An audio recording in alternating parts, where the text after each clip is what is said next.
Hello दोस्तों, welcome back to our channel. तो जैसा कि हमने पिछले एपिसोड में देखा था, सेंट्रल रीजन ने एंसेस्टर ज़ू को डेविल लॉर्ड का ही नाम दे दिया था और उसके बाद डेविल लॉर्ड एंसेस्टर ज़ू को खत्म करवाने के लिए उन्होंने एक डीमन किलिंग कंपटीशन भी ऑर्गेनाइज करवाना शुरू कर दिया था, जिसके चलते अगर कोई भी person devil Lord ancestor Zu को सेंट्रल रीजन के हवाले करता है या फिर उसे खत्म कर देता है तो उसे central region 10 crore star coins का रिवार्ड देने वाला था। इसलिए नाइन्थ रियलम के अंदर बहुत ही तेजी के साथ ये खबर फैल जाती है और सभी लोग डेविल लॉर्ड एंसेस्टर ज़ू की तलाश में भी निकल चुके थे। इसी बीच सेंट्रल रीजन के एक पर्सन भटकते हुए तियानलेन सेट की इमोर्टल डोमेन में जा पहुंचा था और वहाँ पे वो पर्सन तियानलेन सेट के डिसेबल्स को डेविल लॉर्ड एंसेस्टर ज़ू को ही मारने की ऑफर देता है, जो कि पहले से ही तियानलेन सेट के मास्टर थे। इसलिए तियानलेन सेट के सभी डिसेबल्स जानबूझकर उसका साथ देने का नाटक करते हुए उल्टा उसके सेंट्रल रीजन को ही डिस्ट्रॉय करने के लिए निकल चुके थे। जबकि एपिसोड के एंड में हमने देखा था कि एंसेस्टर ज़ू को भी ये खबर मिल चुकी थी कि सभी लोग हाथ धोकर डेविल लॉर्ड एंसेस्टर ज़ू के पीछे पड़ चुके हैं, जो सुनकर स्नो वैल्यू को तो वहाँ पे इतना ज्यादा गुस्सा आ गया था कि वो एंसेस्टर ज़ू से सेंट्रल रीजन को डिस्ट्रॉय करने की इजाजत मांगने लगी थी। लेकिन एंसेस्टर ज़ू ने उसे वहाँ पे शांत करवाते हुए ये बोल दिया था कि हमारे कुछ लोग ऑलरेडी सेंट्रल रीजन को डिस्ट्रॉय करने के लिए निकल चुके हैं और यहीं से नेक्स्ट एपिसोड की शुरुआत होती है। तो इस एपिसोड की शुरुआत में हमें फायरिंग लैंड की डोंगचंग सिटी का सीन दिखाया जाता है, जहाँ निंगयू भी एंसेस्टर ज़ू की तलाश में वहाँ पे आते हुए dragon and tiger hall club के बाहर पहुंच चुकी थी और उसे वहाँ लाने वाले भी कोई और नहीं बल्कि सेंट्रल रीजन के ही लोग थे। असल में सेंट्रल रीजन को इस बात की अच्छी तरह से खबर थी कि एंसेस्टर ज़ू सबसे पहले इस dragon and tiger hall club का ही हिस्सा हुआ करते थे। इसलिए सेंट्रल रीजन के लोग अलग अलग तरीकों से वहाँ पे एंसेस्टर ज़ू के बारे में पता लगाने के लिए आ जा रहे थे और इस बार डेविल लॉर्ड एंसेस्टर ज़ू के बारे में पता लगाने के लिए वो निंगयू को भी अपने साथ ले आए थे और बहुत ही चालाकी के साथ उन लोगों ने वहाँ पे निंगयू से अलग होते हुए उसे ड्रैगन एंड टाइगर हॉल के अंदर भी भेज दिया था, जो देखकर सेंट्रल रीजन का एक डिसेबल वहाँ पे अपने लीडर से कहता है, बॉस क्या इतने इंपॉर्टेंट काम के लिए हम इस मामूली सी लड़की के ऊपर भरोसा कर सकते हैं? आखिर आपने इतने ज्यादा इंपॉर्टेंट काम के लिए इस लड़की को ही क्यों चुना? उस डिसेबल की ये बात सुनकर उसका साथी उसे वहाँ पे डांटते हुए कहता है, बेवकूफ कहीं के, तुम में जरा सी भी अकल नहीं है क्या? तुम नहीं जानते कि एक बड़ी मछली को पकड़ने के लिए पहले उसे चारा डालना पड़ता है और यहाँ पे भी हम लोग उस डेविल लॉर्ड एंसेस्टर ज़ू को पकड़ने के लिए इस लड़की को चारे के तौर पर इस्तेमाल कर रहे हैं। ऊपर से ये लड़की यहाँ पे नहीं है, इसे यहाँ पे कोई भी नहीं जानता, जबकि इस डोंगचंग सिटी के अंदर हमें तो सभी लोग पहचान चुके हैं, जिसके चलते अब हमें यहाँ से डेविल लॉर्ड एंसेस्टर ज़ू के रिलेटेड कोई भी अच्छी खबर नहीं मिल पा रही। पर अगर ये लड़की जाकर इन्फॉर्मेशन निकलवाने की कोशिश करती है तो मुझे उम्मीद है इसे काफी कुछ पता चल जाएगा और हो सकता है जब डेविल लॉर्ड एंसेस्टर ज़ू को ये पता चले कि एक इतनी ज्यादा खूबसूरत लड़की उसके बारे में इन्वेस्टिगेट कर रही है तो हो सकता है वो खुद ब खुद ही सामने आ जाए और इसी मौके का फायदा उठाकर हम उसे पकड़ लेंगे, क्योंकि मैंने इस लड़की निंगयू को अच्छी तरह से समझा दिया है कि जब भी तुम्हें डेविल लॉर्ड एंसेस्टर ज़ू या उससे रिलेटेड किसी भी इन्फॉर्मेशन के बारे में पता चले तो तुम बस हमें सिग्नल भेज देना, हम तीनों उसी समय वहाँ पे पहुँच जाएंगे और उसके बाद होगा 10 करोड़ स्टार कॉइंस का रिवार्ड हमारा। और ये कहकर वो डिसेबल वहाँ पे अपने बॉस की तरफ देखते हुए कहता है, बॉस मैंने ठीक कहा ना? जिसपे उनका बॉस भी वहाँ पे हमें अपना सर हिलाते हुए बहुत ही एटीट्यूड के साथ उनसे कहता है कि हाँ प्लान तो यही है, बस दुआ ये करो कि उस लड़की को डेविल लॉर्ड एंसेस्टर ज़ू मिल जाए और ये लड़की हमारे कहे मुताबिक उसे खत्म कर दे। और अगर वो डेविल लॉर्ड एंसेस्टर ज़ू उसे यहाँ पे नहीं भी मिल पाता तो कम से कम उसकी सारी डिटेल्स तो हमारे हाथ में रखी जाए, जिसका इस्तेमाल करते हुए हम उसे ढूंढ सके। एक बार हमें उस डेविल लॉर्ड एंसेस्टर ज़ू की लोकेशन के बारे में पता चल गया तो मैं खुद अपने हाथों से जाकर उसका गला काटूंगा। और ये कहते हुए उस बॉस ने गुस्से से वहाँ पे अपनी स्वॉर्ड को भी बाहर निकाल लिया था, जो देखकर उसके दोनों चेले वहाँ पे उसकी और भी ज्यादा चापलूसी करते हुए कहते हैं, बॉस जैसा कि मुझे पहले से ही पता था आपका ये प्लान वाकई बहुत ज्यादा कमाल का है और मुझे नहीं लगता कि वो डेविल लॉर्ड एंसेस्टर ज़ू आपके इस खतरनाक प्लान से बच पाने वाला है। आप वाकई यहाँ पे उस लड़की का बहुत ही अच्छे तरीके से इस्तेमाल कर रहे हैं। दोस्तों वीडियो में आगे बढ़ने से पहले मैं आपको बताना चाहता हूँ कि मैंने हार्डिंग गोड नाम की एक सीरीज को अपने चैनल के ऊपर शुरू किया है, जो कि बहुत ही कमाल की स्टोरी लाइन के साथ आती है। अगर अभी तक आपने उस वीडियो को नहीं देखा तो जल्दी से जाके देख लीजिए, उसका लिंक आपको नीचे डिस्क्रिप्शन और कमेंट बॉक्स में मिल जाएगा। और उस वीडियो के नीचे कमेंट करते हुए ये भी जरूर से बता देना कि आप लोगों को वो सीरीज कैसी लगी। तो चलिए अब आते हैं अपनी मेन वीडियो की तरफ। वहीं हम निंगयू को देखते हैं जो कि ड्रैगन एंड टाइगर हॉल के अंदर खड़ी हुई थी और बहुत ही गौर से वहाँ पे सेंट्रल रीजन के उन तीनों लोगों का प्लान भी सुन रही थी, जिसे सुनते हुए निंगयू के फेस के ऊपर भी स्माइल आ चुकी थी और इसी स्माइल के साथ वो ड्रैगन एंड टाइगर हॉल के अंदर जाने लगती है, जहाँ पलटते ही निंगयू को अपने सामने रैंकिंग बोर्ड दिखाई देता है, जिसके ऊपर सबसे टॉप एंसेस्टर ज़ू का ही नाम था। आपको याद ही होगा कि कैसे एंसेस्टर ज़ू ने लगातार अपने बाउंटी हंटर मिशंस को पूरा करते हुए अपने नाम को ड्रैगन एंड टाइगर हॉल के रैंकिंग बोर्ड के ऊपर टॉप पे पहुंचा दिया था, जो देखकर तो निंगयू को भी वहाँ पे एक झटका लगता है। तभी वहाँ पे रैंकिंग बोर्ड के पास खड़े हुए सभी लोग वहाँ पे आपस में बातें करते हुए कहते हैं, लेडी माता ज़ुआन तो बहुत ही ज्यादा चालाक निकली, उसने एंसेस्टर ज़ू जैसे कितने ज्यादा पावरफुल वॉरियर को भी बेवकूफ बनाते हुए अपने साथ काम करने के लिए मजबूर कर दिया। अपने साथी की ये बात सुनकर वहाँ पे खड़ा हुआ एक दूसरा पर्सन उससे कहता है, तुम कह तो वैसे बिल्कुल ठीक रहे हो और मुझे तो लगता है कि आउटसाइड वर्ल्ड से आने वाले सभी लोग इसी तरह से बेवकूफ होते हैं। जिसपे उनका तीसरा साथी भी उनकी हाँ में हाँ मिलाते हुए कहता है कि हाँ तुम दोनों बिल्कुल ठीक कह रहे हो, भले ही आउटसाइड वर्ल्ड से आने वाले लोग ताकतवर तो बहुत ज्यादा होते हैं, लेकिन उनमें दिमाग ना के ही बराबर होता है। अब इस एंसेस्टर ज़ू यंग को ही देख लो, जिसने आते साथ ही यहाँ पे अपने नाम को टॉप रैंक पे पहुंचा दिया था और इसी बात का फायदा जुआनटियन अलायंस ने उठाया। इवन अभी तक भी जुआनटियन अलायंस तो एसएसटजू के नाम का फायदा उठाते हुए बहुत सारा पैसा कमा रहे हैं। अगर एसएसटजू यहाँ पे मौजूद होते तो अब तक वो पक्का जुआनटियन अलायंस को डिस्ट्रॉय कर चुके होते, जिसपे उनका वही पहले वाला साथी उनसे कहता है, यार मैंने तो ये भी सुन रखा था कि एसएसटजू ने लेडी मार्था जुआन को पैसे देते हुए पूरे 1 साल के लिए खरीद लिया था और वो बस अगले 1 साल तक एसएसटजू के लिए ही काम करने वाली थी। क्या ये बात वाकई सच है? अब उन तीनों की ये सारी बातें सुनकर जीफू के फेस के ऊपर भी स्माइल आ जाती है, क्योंकि असल में यही तो वहाँ पे उन सभी का प्लान था। वो जानबूझकर वहाँ पे आपस में इस तरह की बातें करते हुए निंगयू का ध्यान भटका रहे थे ताकि उसे एसएसटजू के बारे में कुछ भी पता ना चल सके, और ये अब उन लोगों का रोज का ही हो गया था। वो चारों जानबूझकर आपस में वहाँ पे इस तरह से बातें करते हुए लोगों का ध्यान भटकाया करते थे, क्योंकि जब से सेंट्रल रीजन ने डेविल लॉर्ड एसएसटजू के सर के ऊपर इनाम रखा था तब से काफी सारे लोग एसएसटजू के बारे में पता लगाने के लिए यहाँ पे आते जाते रहते हैं, और जीफू इसी तरह से वहाँ पे अपने लोगों के साथ मिलकर नाटक करते हुए एसएसटजू के बारे में पता लगाने के लिए आने वाले लोगों को बेवकूफ बनाया करता था। वहीं आज भी उन तीनों पर्सन्स की ये सारी बातें सुनकर जीफू वहाँ पे बिल्कुल आखिर में एंट्री लेते हुए उन तीनों से कहता है, माफ करना मैं आपकी बातों में इंटरफेयर कर रहा हूँ, लेकिन आपका कहना बिल्कुल ठीक है। हमारे एसएसटजू ने वाकई लेडी मार्था जुआन को 1 साल के लिए खरीद लिया था,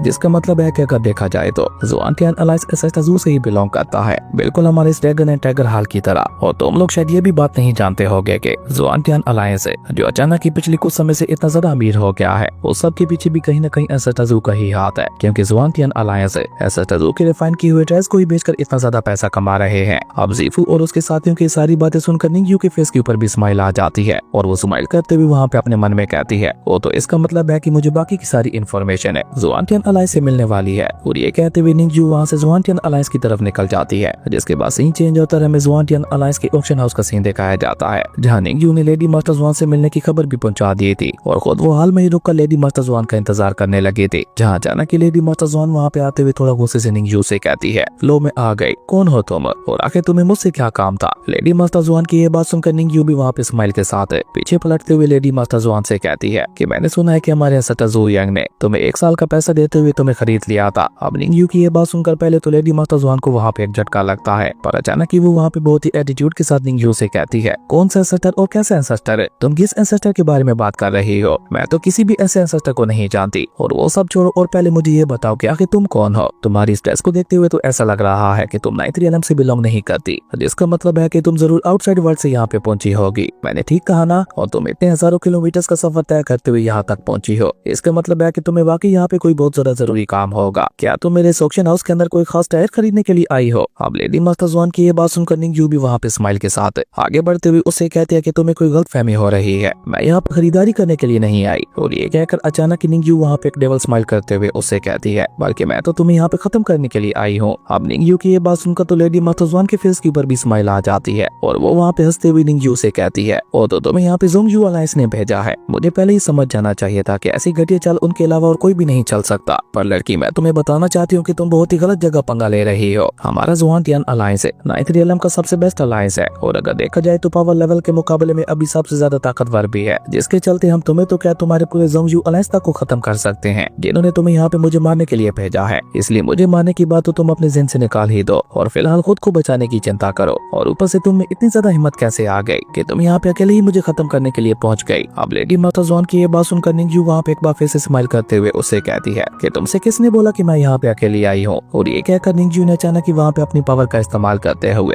उस ऑक्शन हाउस के बैक वाले गेट को ओपन कर दिया था, जिससे सेंट्रल रीजन की वो तीनों ही कल्टीवेटर्स वहाँ पे कान लगाकर उन दोनों की बातें सुनने की कोशिश कर रहे थे। और अचानक ही वहाँ पे गेट को इस तरह से खुलते हुए देखकर बेचारे वो तीनों कल्टीवेटर्स भी वहाँ पे हड़बड़ा जाते हैं, जबकि निंगयू वहाँ पे स्माइल करते हुए उन तीनों से कहती है, क्या बाकी तुम तीनों यहाँ पे इंतजार किस बात का कर रहे हो? तुम इस लेडी मार्था को खत्म नहीं करना चाहते थे? अब जल्दी से आगे बढ़ते हुए इसे ठिकाने लगा दो। अब निंगयू की ये बात सुनकर वो तीनों कल्टीवेटर्स भी जल्दी से वहाँ पे खुद को संभाल लेते हैं, और एक चेला वहाँ पे अपने बॉस से कहता है, बॉस न जाने मुझे ऐसा क्यों लग रहा है कि ये लड़की हमें यहाँ पे धोखा देने वाली है। जिसपे उनका बॉस वहाँ पे अपने दोनों ही चेलों के ऊपर गुस्सा करते हुए कहता है, अपनी बकवास बंद करो और जल्दी से आगे बढ़ते हुए सबसे पहले इसे खत्म कर दो, उसके बाद हम आगे का सोचेंगे। अब अपने बॉस की ये बात सुनकर हम देखते हैं कि वो तीनों ही कल्टीवेटर्स वहाँ पे और ज्यादा देर ना करते हुए अपनी अपनी स्वॉर्ड को बाहर निकाल लेते हैं, और अपने स्पेशल पावर को वहाँ पे अपनी स्वॉर्ड के अंदर ट्रांसफर करते हुए लेडी मार्था जुआन के ऊपर जानलेवा हमला करने के लिए बहुत ही तेजी से आगे बढ़ जाते हैं। जहाँ उन तीनों को अपनी तरफ बढ़ते हुए देखकर लेडी मार्था जुआन भी वहाँ पे काफी ज्यादा सीरियस हो चुकी थी, इसलिए वो भी वहाँ पे अपने स्पिरिचुअल पावर्स को एक्टिवेट करते हुए उन तीनों कल्टीवेटर्स का सामना करने के लिए रेडी हो चुकी थी। पर लेडी मार्था जुआन वहाँ पे उन तीनों के ऊपर अटैक कर पाती उससे पहले निंगयू अचानक ही वहाँ पे अपनी 10,000 किलिंग रोज टेक्निक का इस्तेमाल करते हुए उल्टा वहाँ पे उन तीनों कल्टिवेटर्स के ऊपर ही अटैक कर देती है, जिसके चलते लगातार वहाँ पे हजारों की तादाद में स्पिरिचुअल किलिंग फ्लावर से वहाँ पे उनके ऊपर हमला होने लगा था, जिससे बेचारे वो तीनों कल्टिवेटर्स वहाँ पे जाकर भी खुद को नहीं बचा पा रहे थे। जो देखकर निंगयू वहाँ पे उन तीनों को ही मजाक उड़ाते हुए कहती है, देखा बॉस,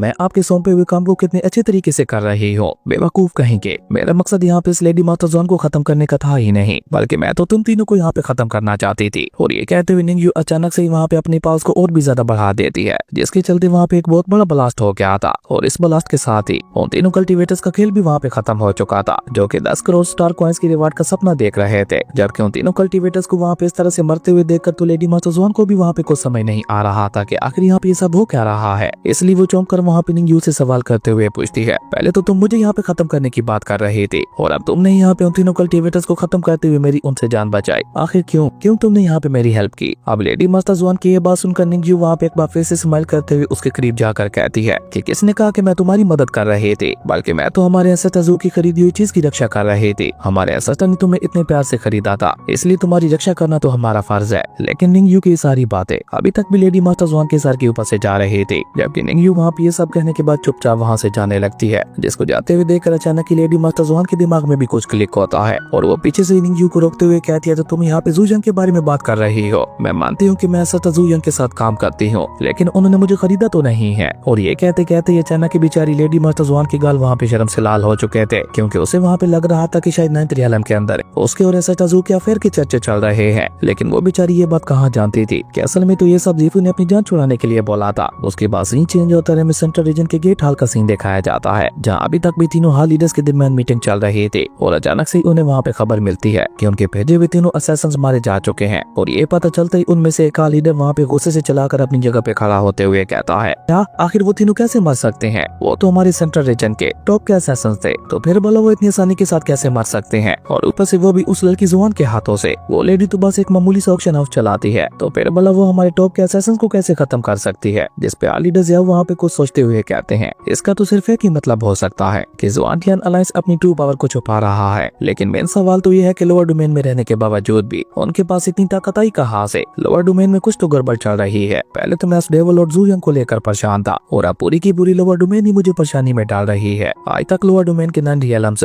जो कि हमारे पैरों की धूल हुआ करते थे, अब उन्होंने अचानक से ही हमारे टॉप के असैसिन्स को खत्म करना शुरू कर दिया है। मुझे तो लगता है ये लोअर डोमेन मिलकर हमारे सेंट्रल रीजन के खिलाफ कोई बहुत ही बड़ा प्लान कर रही है। अब हाल लीडर्स की ये बात सुनकर हाल लीडर मिंगली वहाँ पे गुस्से से चिल्लाते हुए कहता है, अगर ऐसी बात है तो फिर हम लोग यहाँ पे बैठे बैठे इंतजार किस बात का कर रहे हैं? चलो अभी चलकर पूरी लोअर डोमेन को ही खत्म कर देते हैं, ना रहेगा बांस और ना बजेगी बांसुरी। और ये कहते हुए हाल लीडर मिंगली ने तो गुस्से से वहाँ पे अपना ऑरा भी रिलीज करना शुरू कर दिया था। अब हाल लीडर मिंगली का ये आइडिया बाकी दोनों को भी पसंद आ चुका था, और वो दोनों भी वहाँ पे उसका साथ देने के लिए रेडी हो चुके थे। लेकिन तीसरे वाला हाल लीडर वहाँ पे कुछ सोचते हुए अपने साथियों से कहता है कि वैसे तो हम लोअर डोमेन को जब चाहे खत्म कर सकते हैं, लेकिन इसके बावजूद भी हमें ऊपर भी तो इस बात का जवाब देना होगा कि आखिर हमने लोअर डोमेन को खत्म किया क्यों था। इसलिए सबसे पहले लोअर डोमेन को खत्म करने का हमें एक बहुत अच्छा रीजन ढूंढना होगा। जिस पे हाल लीडर मिंगली उससे कहता है, पर रीजन ढूंढने की जरूरत ही क्या है? लोअर डोमेन के अंदर हमारे टॉप के एंसेस्टर्स मारे गए हैं, और वो भी एक नहीं बल्कि तीन है, जिन्हें मारने के पीछे भी किसी और का नहीं बल्कि लोअर डोमेन के एक अलायंस का ही हाथ है। और मेरे ख्याल से लोअर डोमेन को खत्म करने का इससे अच्छा रीजन और क्या ही हो सकता है। और ये कहकर उन तीनों ने वहाँ पे जोर जोर से हंसना शुरू कर दिया था, जिसका मतलब था कि वो तीनों ही अब वहाँ पे लोअर डोमेन को खत्म करने का फैसला कर चुके थे। उसके बाद सीन चेंज होता है, हमें डीप स्पेस के बॉर्डर का सीन दिखाया जाता है। असल में ये लोअर और मिडिल डोमेन में जाने का रास्ता था, जिसे आप आसान लफ्जों में स्पेस बॉर्डर भी कह सकते हैं। और इसी स्पेस बॉर्डर के पास हमें वहाँ पे तीन स्टारशिप्स भी दिखाई देती हैं, जिनका काम वहाँ पे स्पेस बॉर्डर की रक्षा करना था, ताकि ऐसे ही कोई मुंह उठाते हुए लोअर डोमेन से मिडिल डोमेन में ना चला जाए। तभी वहाँ पे उनके एक और साथी आता है, जो कि वहाँ पे सेंट्रल रीजन की खबर लेकर आया था। वो वहाँ पे आते हुए अपने बाकी साथियों को भी बता देता है कि लोअर डोमेन के एक अलायंस ने सेंट्रल रीजन के तीन असैसिन्स को खत्म कर दिया है, जिसके चलते सेंट्रल रीजन लोअर डोमेन के ऊपर बहुत ही ज्यादा भड़का हुआ है, और अब सेंट्रल रीजन कभी भी लोअर डोमेन के ऊपर अटैक कर सकता है। पर एक बात तो माननी पड़ेगी कि वाकई सेंट्रल रीजन काफी ज्यादा अमीर है, जो कि सिर्फ उस डेविल लॉर्ड ज़ू यंग को ही पकड़ने के लिए अपने इतने सारे स्पिरिचुअल ट्रेस को खर्च कर रहा है। अब अपने उस साथी की ये बात सुनकर वो दूसरे वाला पर्सन वहाँ पे उनसे कहता है कि डेविल लॉर्ड ज़ू यंग को पकड़ने का तो बस एक बहाना था, असल में तो सेंट्रल रीजन लोअर डोमेन के ऊपर अटैक करते हुए उन्हें पूरी तरह से खत्म करना चाहता है। जिसपे वो पहले वाला कल्टीवेटर मास्टर वहाँ पे अपने उन दोनों साथियों से कहता है, अगर ऐसा है तो फिर तो ये और भी अच्छा हो जाएगा। वैसे भी लोअर डोमेन के अंदर बहुत ज्यादा गंदगी भरी हुई है, और अगर मेरा बस चले तो मैं तो खुद ही जाकर उन्हें खत्म कर दूं। अच्छा है, सेंट्रल रीजन के ध्यान उन्हें खत्म करने की तरफ जा रहा है, जिसपे बाकी के दोनों कल्टीवेटर मास्टर भी वहाँ पे उसका साथ साथ देते हुए कहते हैं, क्या तो वैसे तुम बिल्कुल ठीक रहे हो, लोअर डोमेन के घटिया लोगों की वजह से ही तो हमें यहाँ पे इस तरह से पहरा देना पड़ता है ताकि वो लोग मुंह उठाकर मिडिल डोमेन में इंटर ना कर जाए। पर अभी वो तीनों कल्टीवेटर मास्टर्स वहाँ पे इसी तरह से आपस में बातें कर ही रहे थे कि तभी उन्हें वहाँ पे एक ड्रैगन स्टार शिप दिखाई देती है जो कि बहुत ही तेजी के साथ उन्हीं की तरफ ही बढ़ते हुए आ रही थी। इसलिए वो तीनों भी वहाँ पे उस ड्रैगन स्टार शिप को देखते हुए वहाँ पे सीरियस हो जाते हैं और उसी के साथ साथ उन तीनों ने वहाँ पे अपने अपने स्पिरिचुअल वेपन्स को भी बाहर निकाल लिया था। इवन वो पहले वाला कल्टीवेटर मास्टर तो वहाँ पे उस ड्रैगन स्टार शिप को देखते हुए कहता है, ये पसंद जो कोई भी है पर बहुत ही ज्यादा अनलकी होने वाला है क्योंकि आज मैं अपना सारा गुस्सा इसी के ऊपर ही निकाल देने वाला हूँ। पर वो बेचारे तीनों कल्टीवेटर मास्टर्स वहाँ पे कहाँ जानते थे कि किस्मत तो उन तीनों की खराब होने वाली है क्योंकि वो लोग जिसके ऊपर गुस्सा निकालने का सोच रहे थे वो तो खुद एक चलती फिरती मौत था क्योंकि ये ड्रैगन स्टारशिप किसी और की नहीं बल्कि हमारे हेलकोर्ट की ही थी जो कि अपनी स्टारशिप से होते हुए उस स्पेस बॉर्डर की तरफ ही आगे बढ़ रहे थे क्योंकि जिस जगह के बारे में स्नो वैलो ने एंसेस्टर ज़ू को बताया था वो मिडिल डोमेन में मौजूद थी। और जैसे स्नो वैलो की नजर वहाँ पे उस स्पेस बॉर्डर के ऊपर पड़ती है तो स्नो वैलो भी वहाँ पे खुश होते हुए एंसेस्टर ज़ू को बताती है, एंसेस्टर इस स्पेस पॉइंट को पार करने के बाद हम लोग उसी जगह पे पहुंच जाने वाले हैं। अब स्नो वैलो की ये बात सुनकर एंसेस्टर ज़ू भी वहाँ पे अपनी आंखें उठाते हुए एक बार उसी स्पेस बॉर्डर की तरफ देखते हैं। पर अभी एंसेस्टर ज़ू वहाँ पे उस तरफ देख ही रहे थे कि तभी अचानक से उनकी ड्रैगन स्टारशिप के ऊपर एक बहुत ही ज्यादा खतरनाक अटैक हो जाता है। हालांकि वो अटैक था तो बहुत ही ज्यादा खतरनाक, लेकिन वो अटैक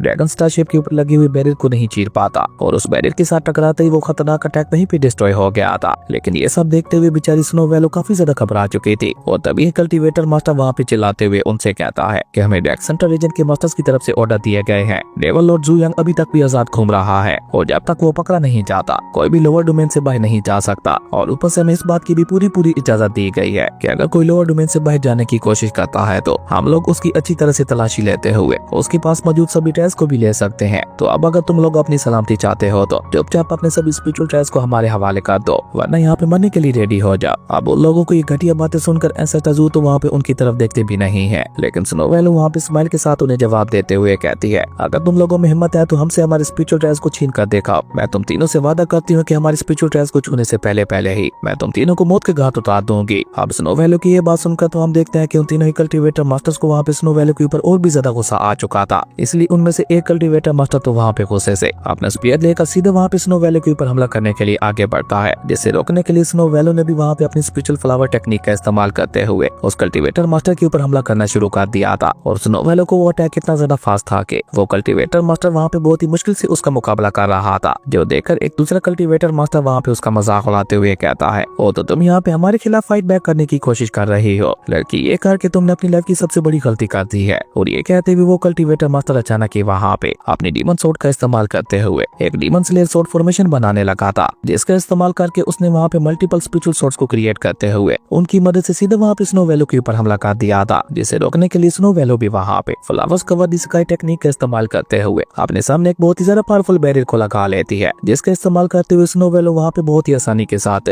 उन सभी मल्टीपल स्पिरिचुअल सोर्ड्स को रोकने लगी थी। पर इस मौके का फायदा उठाते हुए तीसरे वाले कल्टीवेटर मास्टर ने वहाँ पे अपनी खास फॉर्मेशन का इस्तेमाल करते हुए उनकी ड्रैगन स्टारशिप को ही वहाँ पे ट्रैप कर लिया था, जिसे देखकर तो बेचारी स्नो वैलो भी वहाँ पे घबराते हुए कहती है, ये तो एंशिएंट ट्रैप फॉर्मेशन है। स्नो वैलो की ये बात सुनकर वो कल्टीवेटर मास्टर भी वहाँ पे उससे इंप्रेस होते हुए कहता है, यकीन नहीं हो रहा कि लोअर डोमेन के अंदर भी किसी को इस ट्रैप फॉर्मेशन के बारे में पता है, पर अफसोस इसका कोई भी फायदा नहीं होने वाला क्योंकि आज तुम दोनों का खेल यहीं पे खत्म हो जाने वाला है। और ये कहकर वो तीनों कल्टीवेटर मास्टर भी वहाँ पे आगे बढ़ते हुए उस फॉर्मेशन के अंदर चले जाते हैं और तीनों ही तरफ से वहाँ पे उस ड्रैगन स्टारशिप को कहते हुए अपनी अपनी पास को कंबाइन करते हुए वहाँ पे एक साथ उस ड्रैगन स्टारशिप के ऊपर एक बहुत ही ज्यादा खतरनाक अटैक कर देते हैं, जिसे रोकने के लिए बेचारी स्नो वैलो एक बार फिर से अपना पूरा दम लगाते हुए वहाँ पे अपने सामने एक प्रोटेक्टिव बैरियर को लगा लेती है। लेकिन साथ ही साथ वो वहाँ पे परेशान होते हुए ये भी कह रही थी कि मैं जो चाहे मर्जी कर लूं, लेकिन मैं यहाँ पे एक साथ इन तीन कल्टीवेटर मास्टर्स का मुकाबला नहीं कर सकती। इसका मतलब है कि बहुत ही जल्द ये अटैक मेरे बैरियर को डिस्ट्रॉय करते हुए आकर सीधा हमारी ड्रैगन स्टारशिप को हिट कर जाएगा। ये सभी लोग एंसेस्टर ज़ू को डेविल लॉर्ड कहते हैं, पर काम तो खुद इनके डेविल्स वाले हैं। और ये कहकर बेचारी स्नो वैलो वहाँ पे घबराते हुए एंसेस्टर ज़ू से कहती है, एंसेस्टर प्लीज आप अपनी जान बचाते हुए यहाँ से भाग जाइए, तब तक मैं यहाँ पे इन सभी को रोकने की कोशिश करती हूँ। अब स्नो वैलो की ये बात सुनकर हम देखते हैं कि एंसेस्टर ज़ू भी वहाँ पे अपनी चाय खत्म करते हुए अपने हेल गॉड वाले सिंहासन से उठ जाते हैं और वहाँ पे बहुत ही एटीट्यूड के साथ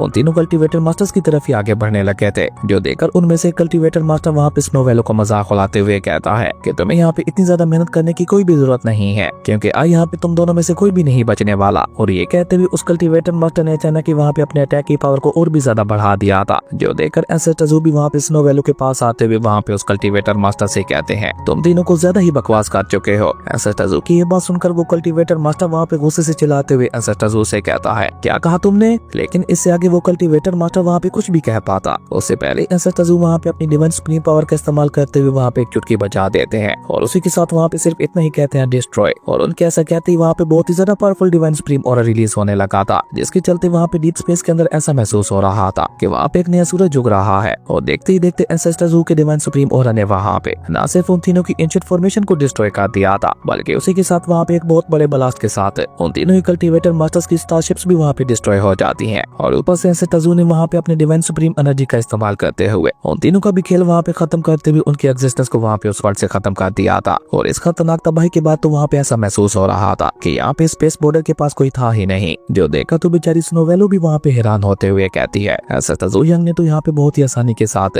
एक एंशिएंट फॉर्मेशन तक को डिस्ट्रॉय कर दिया। एंसेस्टर ज़ू यंग वाकई बहुत ज्यादा ताकतवर है। और ये कहकर स्नोवेलो अचानक ही वहाँ पे उदास होते हुए खुद से ही कहती है, काश 10 लाख साल पहले भी एंसेस्टर ज़ू हमारे टैलेंट सेट का हिस्सा होते तो उस समय वो उस आने वाली खतरनाक तबाही से भी हमारे टैलेंट सेट को बचा सकते थे, जिसके चलते आज पूरा टैलेंट सेट सही सलामत होता। हालांकि स्नोवेलो ये सारी बातें अपने मन में कर रही थी, पर उसके बावजूद भी एंसेस्टर ज़ू वहाँ पे उसकी इन सारी बातों को अच्छी तरह से सुन पा रहे थे। इसलिए वो वहाँ पे कॉल टून में स्नोवेलो से कहते हैं, फिक्र मत करो, मैं सब कुछ दोबारा से ठीक कर दूंगा। और ये कहते हुए एंसेस्टर ज़ू ने वहाँ पे स्नोवेलो को आगे बढ़ने के लिए बोल दिया था। एंसेस्टर ज़ू की ये बात सुनकर स्नोवेलो भी वहाँ पे खुश होते हुए जल्दी से ड्रैगन स्टारशिप को आगे बढ़ाते हुए लेकर सीधा वहाँ पे स्पेस वॉइड के अंदर चली जाती है, जहाँ उस स्पेस वॉइड की दूसरी तरफ हमें एक गाँव का सीन दिखाया जाता है जो कि फ्लावर गॉडेस के नाम से जाना जाता था। और आज उस गाँव के अंदर फ्लावर गॉडेस का एक बहुत बड़ा फेस्टिवल होने वाला था, जिसके लिए पूरा गाँव वहाँ पे तैयारियां कर रहा था। और उन्हें वहाँ पे लीड कर रही थी एक लेडी मास्टर, जो कि वहाँ पे सभी से काम करवाते हुए उनसे कहती हैं कि हमारे पास समय बहुत ही कम बचा है, कल से ही फ्लावर गॉडेस का फेस्टिवल शुरू हो जाने वाला है, इसलिए हमें आज की आज ही सारी तैयारियां करनी होंगी। तभी उस लेडी मास्टर का हस्बैंड वहाँ पे उसके पास आकर उसे वहाँ पे शांत करवाते हुए कहता है, इतनी ज्यादा परेशान मत हो, अभी तो हमारे पास पूरा एक दिन बाकी बचा है, सब कुछ बहुत ही आसानी के साथ हो जाएगा। तभी एक और पर्सन वहाँ पे उनके पास आते हुए कहता है, क्या इस बार फ्लावर गॉडेस फेस्टिवल के लिए आपकी बेटी की बारी है? जिसपे उस लेडी मास्टर का हस्बैंड भी वहाँ पे उस पर्सन को जवाब देते हुए कहता है, आपने बिल्कुल ठीक कहा, इस बार वही फ्लावर गॉडेस बनने वाली है और इसके लिए वो न जाने पिछले कितने ही दिनों से इसकी तैयारी कर रही है। लेकिन अभी वो सभी लोग वहाँ पे ये सब कहते हुए खुश हो ही रहे थे कि तभी अचानक से वहाँ पे बहुत ही ज्यादा पावरफुल स्पिरिचुअल ऑरा फैलने लगता है। और इसी के साथ वहाँ पे एंट्री होती है एंसेस्टर ज़ू की ड्रैगन स्टारशिप की, जिसे देखते ही उस गाँव के सभी लोग वहाँ पे पहचान जाते हैं। इवन वो लेडी मास्टर तो वहाँ पे खुश होते हुए कहते हैं कि यकीन नहीं हो रहा, immortal master flower goddess festival के लिए इतना जल्दी पहुंच चुके हैं। और ये कहकर उस गांव के सभी लोग वहाँ पे उनके सामने झुकते हुए उनका स्वागत करने लगे थे, क्योंकि ये बस एक मामूली से मोटल लोगों का गांव था, जो कि इमोर्टल्स को एक गॉड की तरह मानते हुए उनकी बहुत ही ज्यादा इज्जत किया करते थे। वहीं ये सब देखते हुए एंसेस्टर ज़ू के फेस के ऊपर भी एक मिस्टीरियस स्माइल आ जाती है। और इसी कमाल के सीन के साथ हमारी अमेजिंग एपिसोड यहीं पे खत्म हो गया था। दोस्तों, अगर आपको ये वीडियो अच्छी लगी तो लाइक कर दें, और अगर चैनल पे नए आए हो तो सब्सक्राइब करते जाना। तो मिलते हैं एक नई वीडियो में, तब तक के लिए बाय।